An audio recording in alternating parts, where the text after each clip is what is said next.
ጊዜ የሚያሳፍር ነገር ይኖረናል። ሁላችንንም ቢሆን ሰው የማያውቅብን የምናፍርበት አንዳንድ ችግር አለብን አይደል? የለባችሁም እንዴ?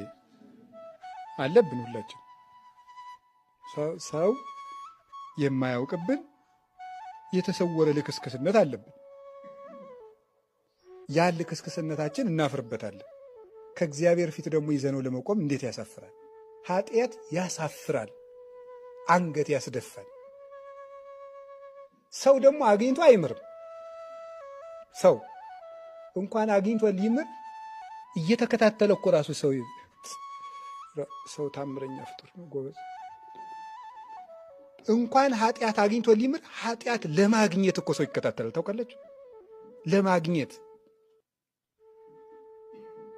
በየት ዋሉ፣ በየት አደሩ፣ እነገሌ ምን ሰሩ፣ ምን ተናገሩ።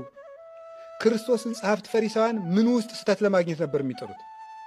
ንግግር ውስጥ ኃጢአት ለማግኘት ተራራ ይወጣሉ፣ ቁልቁለት ይወርዳሉ። ግብር ለቄሳር እንክፈል ወይ፣ ይቺ ሴት በዝሙት ትይዛለች ትወገር ወይ። ትወገር ቢል ጨካኝ ለማለት፣ አትወገር ቢል የሙሴን ሕግ ሽራህ ለማለት። ስህተት ለማግኘት ሰው ይፈልጋል።